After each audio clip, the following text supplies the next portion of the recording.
Healing is not linear, but it is liberating. Welcome back to Along This Spiritual Journey. I am your host, Jah, your spiritual tour guide, and H is for healing. As we follow along on this series of ABCs of spirituality, I want to continue this path of giving just some simple tools that you can follow as you integrate into your spiritual path. For me, I always tell people that I am more of a bridge keeper. I help introduce those who are probably not familiar with spirituality into the concepts of spirituality. And once you cross that bridge, you're on your own. So how I look at it is there are three primary elements that I like to say that the healing journey consists of, which is first our emotional journey, which is tied to the inner child. Then there is our logical journey, which is tied to the imprinting of those around us, the teachings we've been given, school, family, religion, all of the above. And then there's the spiritual journey, which is the higher self, which is what we go into on our own self journey and discover on our own and how we get back to self. So beginning with the inner child work, we talk about this a lot, and I'm sure you've all heard this concept a ton, but inner child work usually begins with how we communicate with the self once we would like to continue to close out old timelines that were not completed. So how I like to look at it is like a video game. When we were a kid, all we were little sponges, and we just soaked up everything, and we did exactly what we were told, and we mimicked behavior and replicated it. And if we got it right, great. We got validation that put some type of energy in us that said, okay, keep doing this because we got positive feedback or negative feedback. So a lot of us navigate life based on positive feedback or negative feedback, even if it's so-called correct, right? So if you were validated for always being a good little boy or good little girl and doing exactly what your mom and dad said, even if it was on for their ego, you will more than likely replicate those behaviors as you become an adult.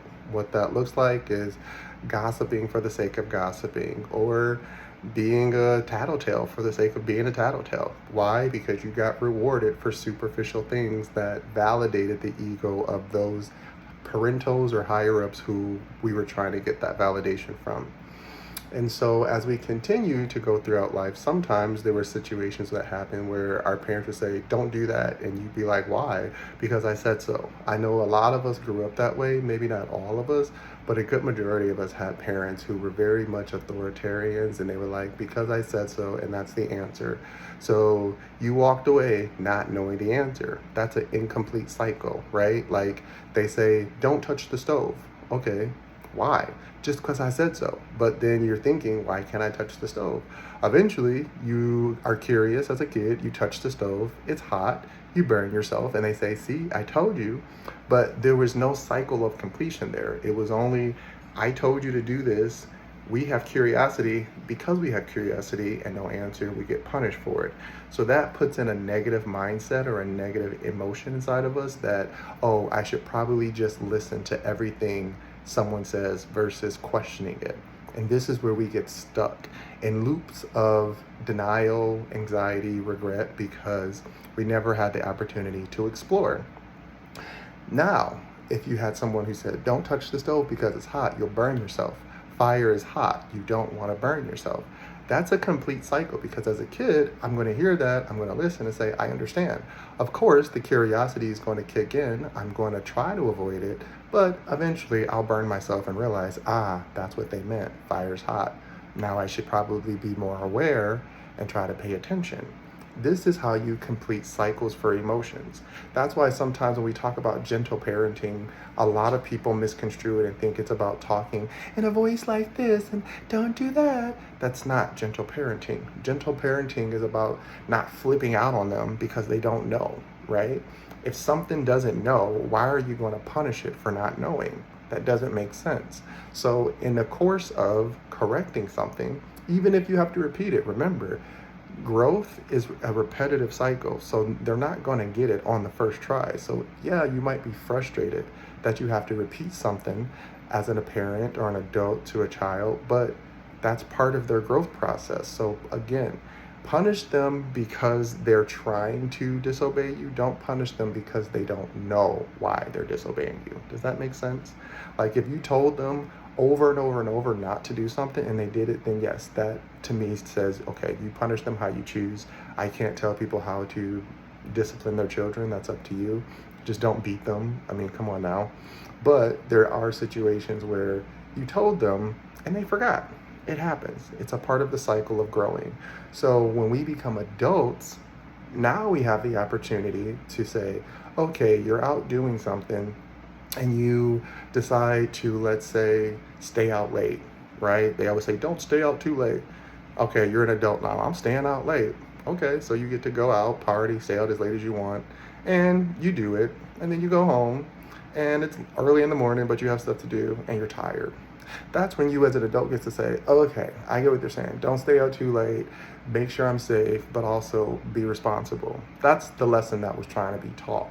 So now as an adult, you can now reintegrate those emotions into saying, okay, we can stay out late if we choose to, but if it's bringing us no value, then why should we do it, right? The same thing with any other emotion as far as, again, like talking to strangers or talking to adults. You're an adult now. So yes, you don't have to talk to people, but it's okay if you open up now and let people in.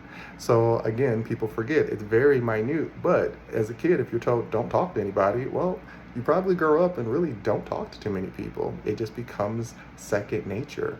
So this is where, again, practicing those emotions that, again, didn't get completed as an adult, now you can complete them. You can say, oh, here's why they said don't do this, or here's why they suggested that I do this. And it makes sense now, right?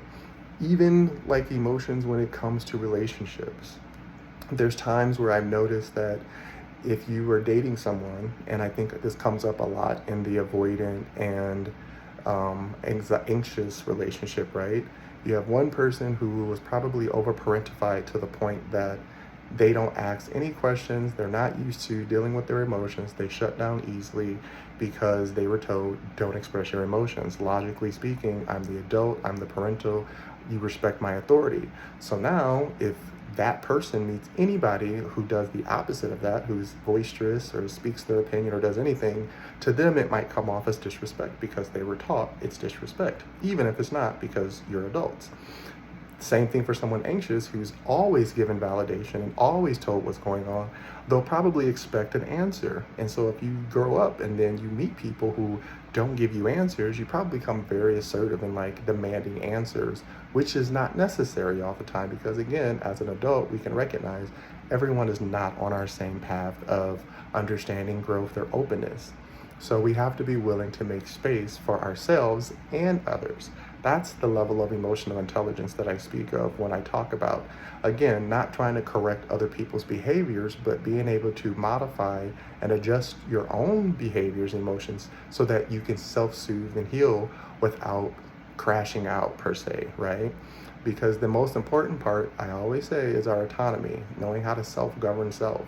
You'll see many adults where they're still crashing out and unfortunately putting themselves in really messed up situations because they don't know how to discipline their own emotions because they were told no or yes. And we can go across the spectrum of people who were told no and how they react because no one tells you no, right? It's kind of silly, but it's a double-edged sword to everything. Everything, as I say, has a dual aspect. So when you can recognize how to heal along your journey and do that inner child work, and again, understand your self-worth is what you choose it to be, not based on what you were told it is, then it's easier to navigate those emotions that we were once told to shut down or shut off. Now, integrating that into the logical side, right? We have the emotional side, very vulnerable, sporadic, we can't control it, they just happen. The logical side of us, a part of the healing journey, is learning how to talk to the self without making it feel bad. I know some people say they don't have that inner voice. Well, I think because a lot of people have demonized that voice and told it to pretty much shut up. And so now that voice doesn't want to talk at all. And what it usually does is it becomes almost like cancer, where it becomes voiceless, but it still eats away at us through feelings and emotions that we can't express. And so because of that, we think that's our true self, when in reality, it's just our our emotional self trying to speak its mind, but we're not letting it, so it becomes other things. That's why people say like stress is a disease, because it becomes a different type of voice. It speaks to us differently. And so when you logically are doing something on the outside, you can say, I'm confident and I'm smart and I'm beautiful, but on the inside, you're like, who are you kidding? You're ugly and stupid and no one wants you. That right there is, I call it the anti-voice. It becomes the echo of the voice that never got to speak. So it becomes bitter.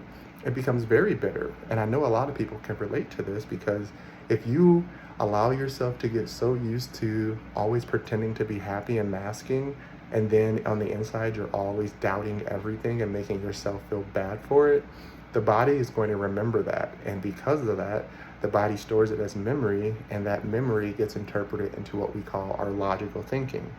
Remember, there's a ton of people right now in this world who are making logical decisions based on their emotional capacity. Okay? We can go across the board and do it again when it comes to religious teachers, when it comes to political heads, all these different people who have some sense of authority because we as a society gave it to them. Remember, we praise people to the point of saying they're so good, they deserve this job.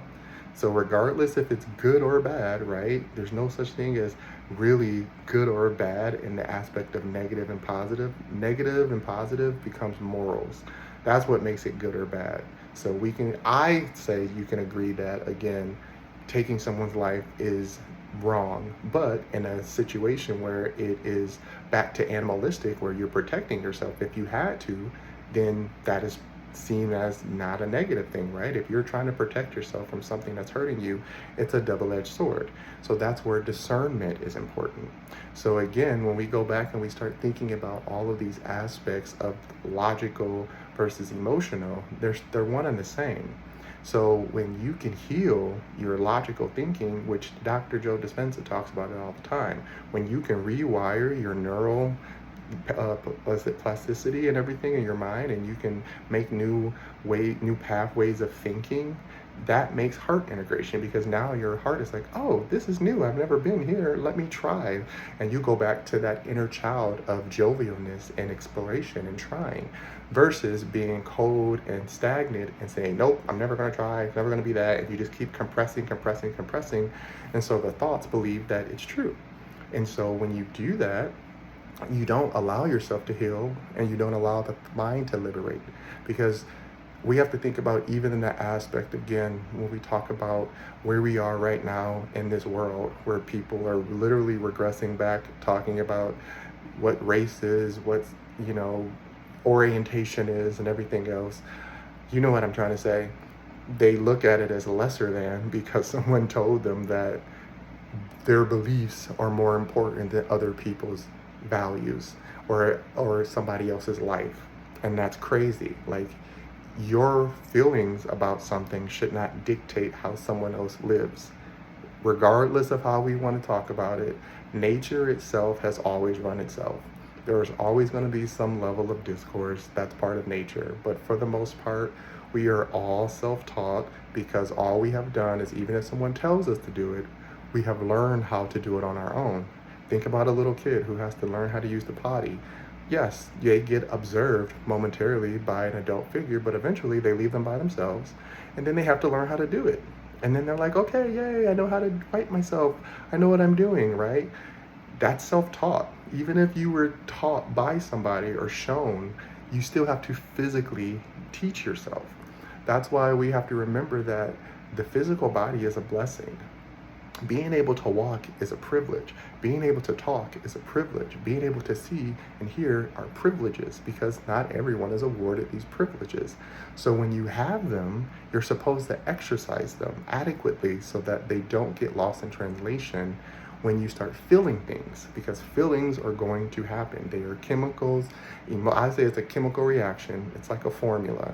There's always going to be the formula of the emotions, but the equation is the thought. So however you put the thought together, the equation of all the different emotions, you're going to get some different output. Everyone's going to get some different output, but you have to learn the basis of the formula, which means you have to learn, what is happiness? What is joy? What is sadness? What is anger? And explore them adequately without judging or punishing yourself. You should not have shame in learning what your emotions are. Yes, we will feel shame, but you shouldn't feel shame because it's not something to feel bad about for feeling. Now, if you've done something that you know hurt someone else or put someone else in a way that disadvantages them, then yeah, is where shame comes along, because you probably shouldn't have did it and you know you shouldn't have did it, but you did it anyways. So that's a whole nother concept right there. But the point of it is when you learn how to heal that thinking pattern, you heal the emotions, or vice versa. When you learn how to heal the emotions, you heal the thinking. I feel that these two are interchangeable because they're both correlated to the masculine and feminine energy. We usually correlate logical thinking to the masculine and emotional feeling to the feminine, but they're one and the same. There's logical masculine thinking just like there's feminine logical thinking. There's masculine feeling just like there's feminine feeling. Remember, this has nothing to do with cisgender parts or anything with anatomy. It's pure energy. You have to remember that feminine energy is the womb or the insertion point. Masculine energy is the penetrating or the thing that we're putting inside of something. So think about it that way. I am physical, so my physical body represents masculine energy. Everything inside of me is a feminine system. So my organs, how I think, how I feel is feminine because it reproduces, it replicates, it gives more of. That's feminine energy. The masculine sense only holds structure. It gives way to. So again, my body is going to continue to grow and be physically here until it's not, but my organs and my systems will continue to replicate and rejuvenate themselves over and over and over as the feminine energy do. Think of a flower, right? You plant the seed itself represents the masculine shell, the design inside, or what we call the energetic design of whatever plant it's going to be is inside. You plant it into the womb, that's the feminine. The seed's root, that's the masculine. Together they become one, and then they start to form and come up from below, as above as below. So from the womb out into the physical, out into the sun, the masculine, and then it starts to produce, right? So this is where we get the integration of masculine and feminine energy, and it will replicate itself over and over and over like this again. And that's why it's important to know how to utilize both. So when you can do that, when you understand, because we talk about the Kundalini awakening, that's when it falls into the masculine and feminine integration. So when we think about beta and alpha, to me, the true beta is masculine energy, the true alpha is feminine energy. Because feminine energy, without it, you're not going to replicate anything. It's just going to be a rock sitting there. You need some level of womb that holds it, gives it nutrients, gives it fluids, all these things to allow it to grow in darkness so that it can be born into the light. So that becomes the sigma energy, which is the integration of both. So I say, like, think of yourself standing in a field. If you only have a linear perspective, you can see what to do. You can see the path ahead. That's masculine energy because it's penetrating, it's going straight. But then the feminine energy is all of the options around you. So you have multiple options. So you can choose to go many different ways. That's going to allow you to choose different paths of your journey. That's feminine energy. The tertiary, to be able to observe all and see all, the below, to the side, above, or around, that's sigma. That's both masculine and feminine because they're using each other to see something that you couldn't see before. So when we allow ourselves to let that energy in, when we say, I am both my masculine and feminine energy, then your thoughts will change. And when your thoughts change, your emotions change. And when those change, that's where the growth begins. Is this making sense? That's why I said it's not linear, but it's definitely liberating. You're going to heal and evolve is the point of the journey. It's never going to stop. I want people to remember when we talk about the healing journey, it sounds like very daunting, but it only sounds daunting when you put some type of limitation on it, right? You got to think like a wound. If you get cut or break an arm, it's going to heal, But in that time, you don't keep trying to use it because it's painful and it's exposed. So you have to make sure you wrap it properly, clean it properly, let it rest and get back to its function, or its I would say its full functioning abilities once it's healed properly. And it's going to continue to grow, and it's going to continue to shed skin and cells and all that. Like, that's the part of the healing journey that people have to remember. You're going to have moments where you break a bone or get a wound. It's going to heal. You keep going, but the possibility of getting new wounds will happen. That's the healing journey. It's not about saying that you're broken. It's not about saying that you need to be fixed or that you need to keep digging up old stuff.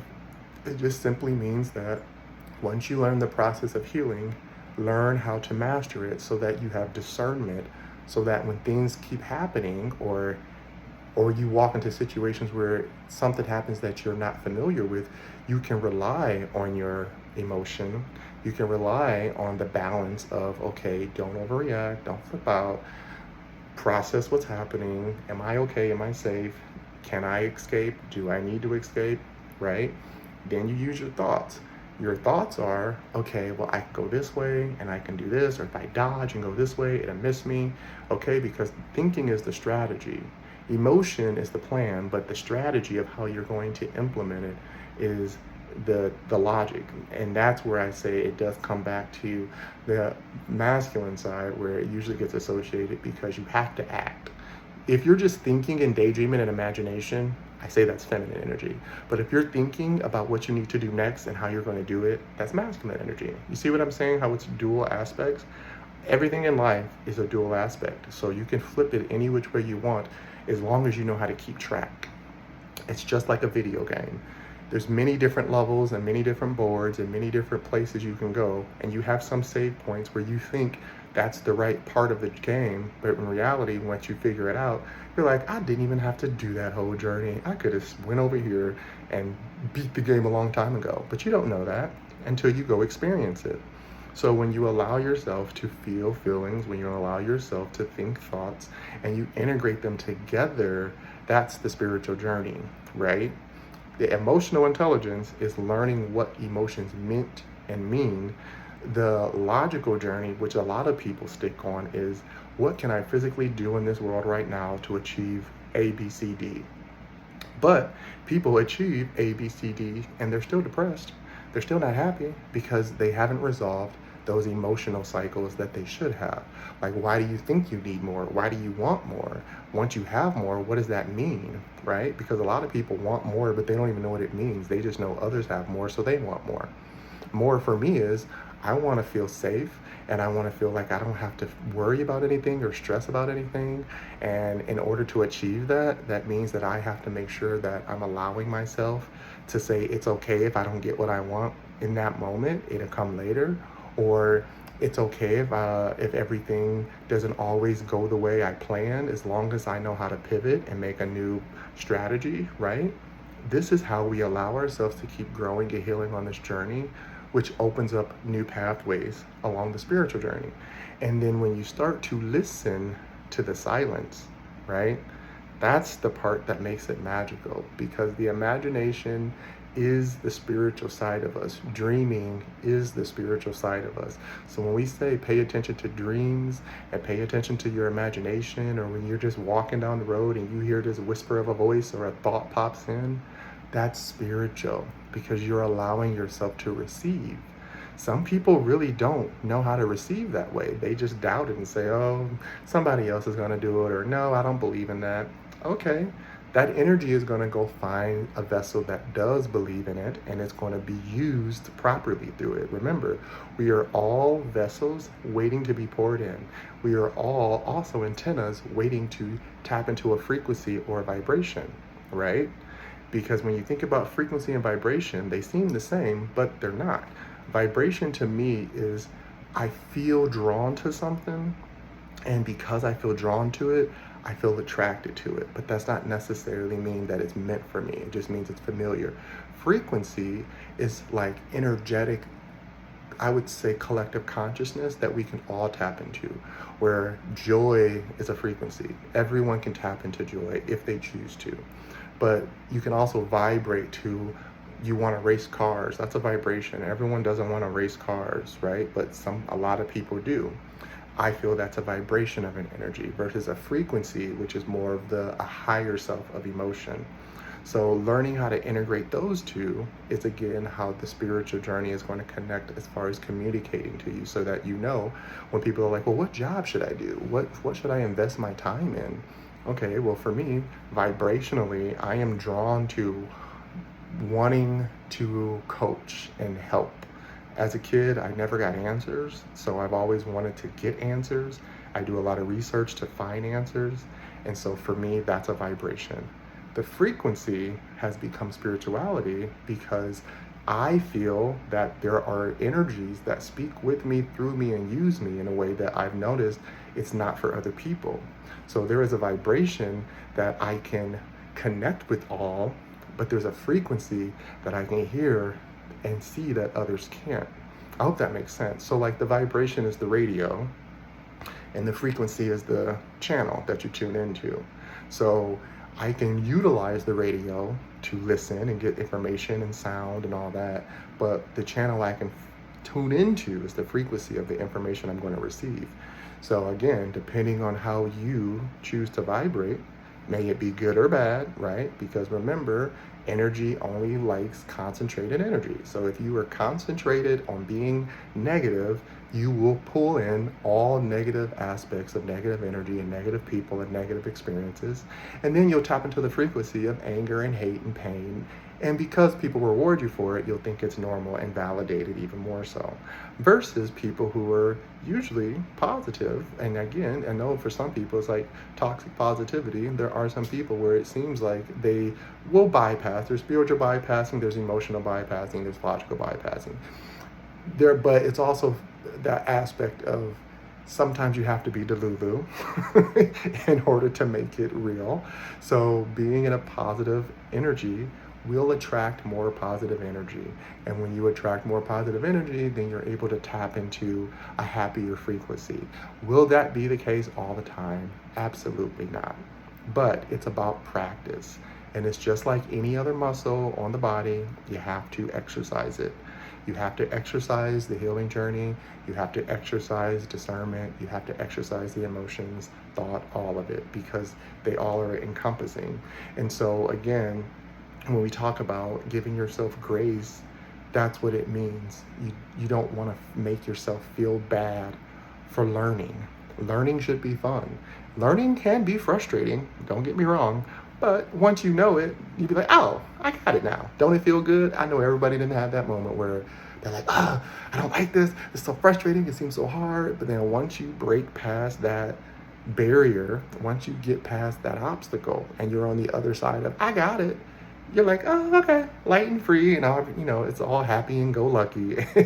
And that's the part of healing. That's healing because, again, you're not letting yourself get stuck and you're not beating yourself up for, again, not knowing. What happens when you don't heal is if you beat yourself up, you stop right before it's done, you never finish, you watch others do it, then you start wondering what's wrong with you, then you start negating what you really want to do, you don't believe in things, and then that's where the healing journey gets stagnant. And that's when people live in trauma bonds and trauma cycles, and they have friends and groups who never try, and all they do is gossip and talk bad about other people. That's what unhealed looks like. Healed, which again doesn't mean you're healed forever, it just means you're healed. You can let go and be like, oh, okay, well, if they did it, let me try. Like, they're a human, I'm a human, let me see if I can do it. Again, if you can't, that's okay. We all have different talents. We are all blessed in many different ways. You just have to find a way to apply it to your life so that it makes sense to your journey. So again, H is for healing. I hope you enjoyed this segment. Again, to make sure, just to recap, focus on, I say, when we talk about doing the emotional inner child work, yes, you can go play, you can decorate, play video games, do all these things that make you happy, but it's also about just sitting still long enough to see how you feel. And when you actually feel it, not what you think you should be doing or what you have to do, but just feeling like, oh, that's what I would like to do, that's what I would be interested in doing. explore it. Because remember, as a kid, we explored everything. We never thought we couldn't do anything. We did everything. And we thought we were going to be everything. You hear kids, I want to be a police officer, a doctor, a race car driver. They want to do it all because nothing says they can't. And so that's the part of us that we want to get back to. That's the healing the emotional child. The logical side of us is, again, once we realize, okay, I can't do everything, but what can I do? What do I want to do? What brings me joy that comes easily to me, right? That's the logical part of the healing journey, which is now the adult side of us that gets to decide how we then implement that into our life. The spiritual side is, again, knowing that things will come, life will happen, let it be. You can't force it. If there's resistance, if there's too much resistance, to me, that's going against the spiritual aspect. If you feel something, keep headbutting. You can keep trying. I'm not saying don't try, because there is a fine line between trying to perfect and get good at something, but then there's also, you wake up out of nowhere, you had plans, it gets canceled, then it starts raining, then your car breaks down. That's resistance. That's the spirit saying, you don't need to leave. I'm trying to protect you. But if, let's say, you wake up, yeah, it might be a plans get canceled, but then another opportunity pops up and you're like, oh, great, I actually wanted to do this instead. That's just emotional healing work where you're like, oh, I have options. So now that this isn't going the way that I wanted it to, that's okay, right? So integrate all three into life. Again, for logical exercises, we say meditation, journaling. These are ways to get your thoughts out so that you can see them. A lot of the times I say we see our thoughts on the inside and we hear our thoughts, but when you write them down, you get to see them.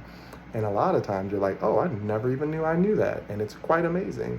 The spiritual healing, again, that comes with eating well, exercising, doing things that are good for the whole body. This is what we talk about, the somatic body, when you make sure that you encompass all to make sure that you have the best possible life on this earth while you still have it and while you're still here. So again, I hope this all makes sense. Thank you for joining me along this spiritual journey. And again, follow me on social media. I have it right now. Again, I'm just YouTube and TikTok. I did take a pause on TikTok. I am focusing primarily on YouTube. You can follow me on my website. That's where I put all my projects and services. So feel free. The link is below or above, however it is on your phone or computer. And as always, thank you guys. Love ya.